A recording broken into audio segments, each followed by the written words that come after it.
vou dar um panorama geral para vocês das mudanças climáticas e dos impactos dessas mudanças no Brasil. Vou falar um pouco disso e por que é um assunto que nos preocupa a tanto, não só a comunidade científica, mas também a sociedade. Você podia...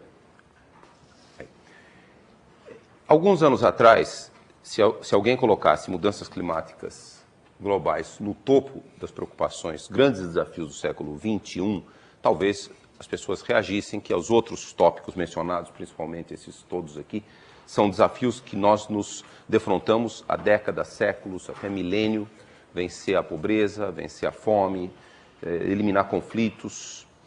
Mas, de repente, esse assunto surgiu e dominou, ou vem dominando há algum tempo, as discussões e a preocupação. Ele é pelo menos tão importante quanto todos os grandes desafios que a humanidade vem enfrentando há muito tempo. Então, o que eu vou tentar mostrar para vocês é o porquê dessa ascendência, por que é sério, por que é grave e por que devemos nos preocupar.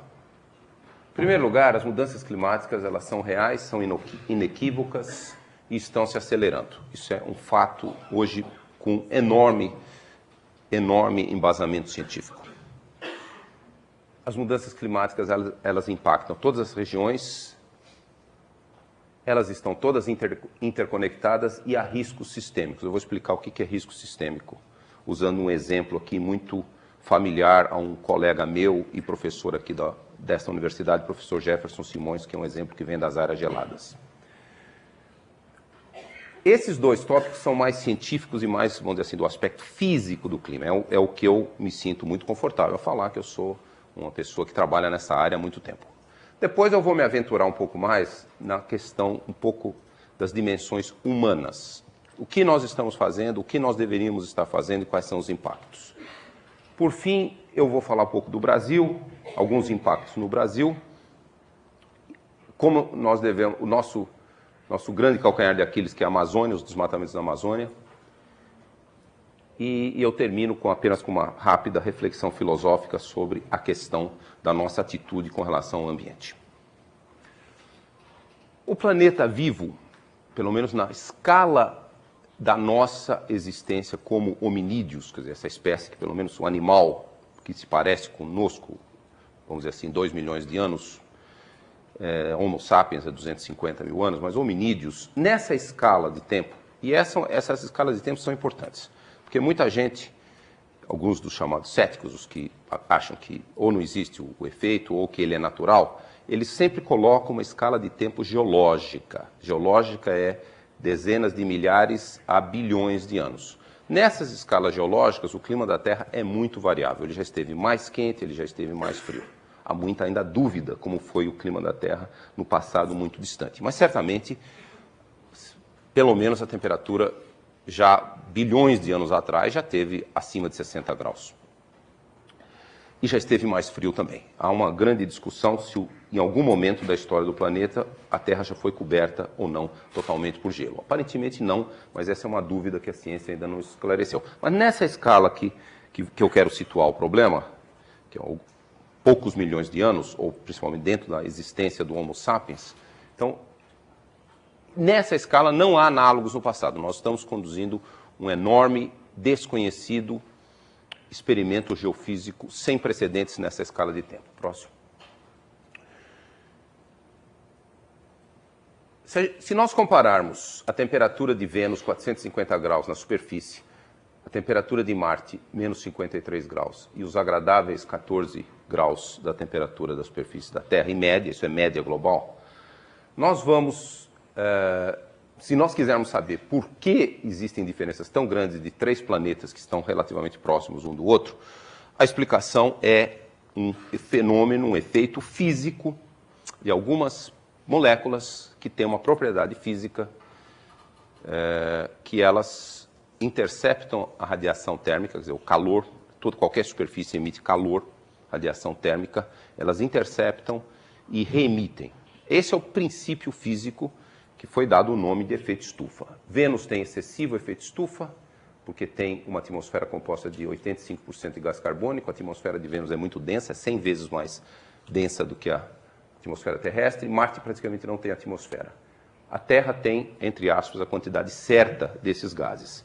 Se a Terra não tivesse nenhum gás que tem essa propriedade na sua atmosfera, que é principalmente o vapor d'água, principal gás de efeito estufa, depois o gás carbônico, o metano, o óxido nitroso, o ozônio, a Terra seria uma enorme bola de gelo, mais ou menos menos 20, menos 18 graus. Essa seria a temperatura da Terra. Quer dizer, a radiação solar que chega não é suficiente para manter a temperatura acima de zero. Nós estamos distantes o suficiente do Sol para que a radiação solar absorvida pelo planeta como um todo não manteria temperaturas acima de zero. Então, nós devemos a vida à Terra, entre outras razões, em primeiro lugar, a camada de ozônio que filtra os raios nocivos ultravioleta, em segundo lugar, ao campo geomagnético que espirra as partículas, os chamados raios cósmicos de alta energia, que espirram para fora, elas não entram muito dentro do planeta, e em terceiro lugar é o efeito estufa. Essas três condições é que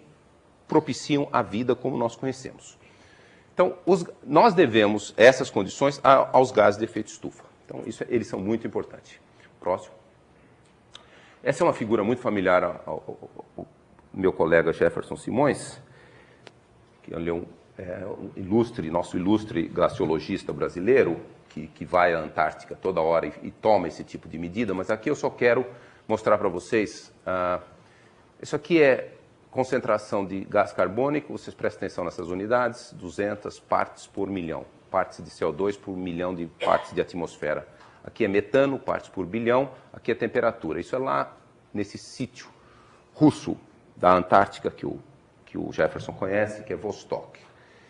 E vocês vejam, podia gastar uma hora só falando deste registro. Tem como funciona naturalmente o nosso planeta, que é o acoplamento dos ciclos físicos, as pequenas variações de energia solar devido a pequenas variações da órbita, chamados ciclos de Milankovitch, com os ciclos biogeoquímicos. Por que é biogeoquímicos? Químicos porque tem a ver com gases, CO2, metano, geo porque é global, é na Terra, e também eles são bio, porque esse CO2 e esse metano são resultado de processos biológicos.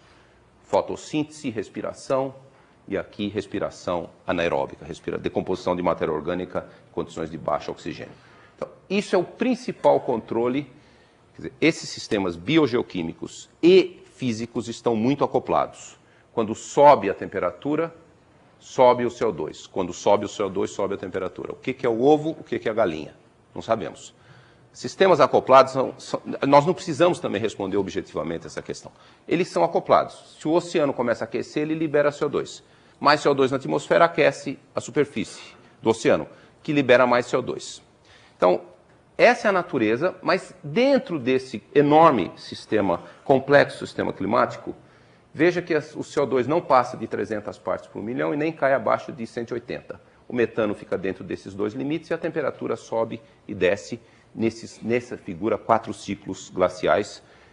Os glaciologistas, inclusive o Jefferson, já estenderam esse registro aqui para perto de 1 milhão de anos e nada mudou. Esses limites são mantidos. Então, a Terra opera dentro de certos limites. É isso que eu quis dizer, que nós estamos operando dentro desses limites por centenas de milhares de anos e não há análogos nessa escala de tempo. Pelo menos 1 milhão de anos, com certeza, porque isso vem de observações. Próximo. Só que, aqui é um registro, vou mostrar muitos dados para vocês dos relatórios recentes do IPCC, isso vem do IPCC. Esse é um registro de gás carbônico, metano e óxido nitroso. Veja que 10 mil anos de registro. Pequena, lenta variação e quando chega nos últimos 100 a 200 anos, todos explodem. Esse pulso de gases na atmosfera, isso é a nossa ação.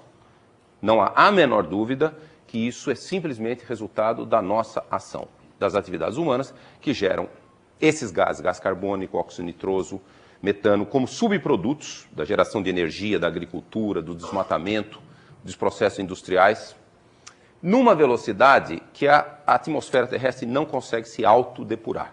Nós estamos jogando muito mais do que naturalmente a atmosfera conseguiria se depurar. Então, isso aqui é uma marca humana, essa velocidade. Então, esse é um primeiro ponto importante. Não é uma variação natural.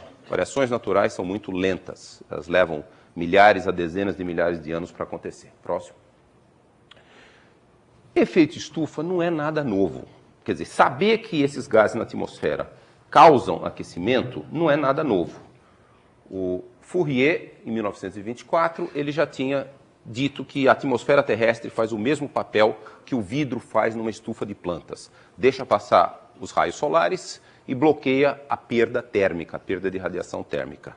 Ele já tinha feito essa proposta em 1824.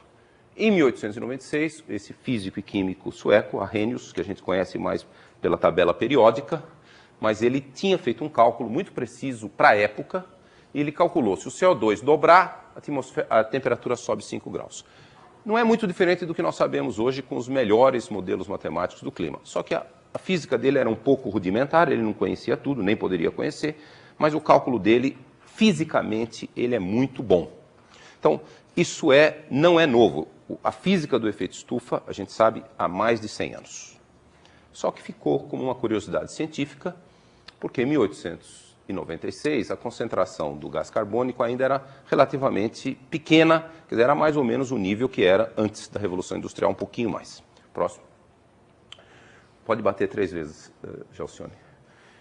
Esse é do IPCC, o aquecimento é inequívoco. Isso aqui é a figura das temperaturas, quanto elas subiram no século desde 1850, nível do mar, neve no hemisfério norte. O nível do mar já subiu 17 centímetros, as temperaturas subiram 0,75 na média global. Bom, isso é inequívoco, isso são observações, hoje pouquíssima gente disputaria que o planeta não está aquecendo, isso é inequívoco. Lógico, não é trivial demonstrar que somos nós que estamos causando esse aquecimento, poderia ser uma causa natural. O nível do mar sobe porque as geleiras derretem e também porque a água mais quente é mais leve, portanto ela ocupa um volume maior no espaço. Quer dizer, o nível do mar vai subindo porque a água vai ficando mais leve e isso é 50% do aumento do nível do mar e 50% é água derretida de geleiras continentais. Próximo.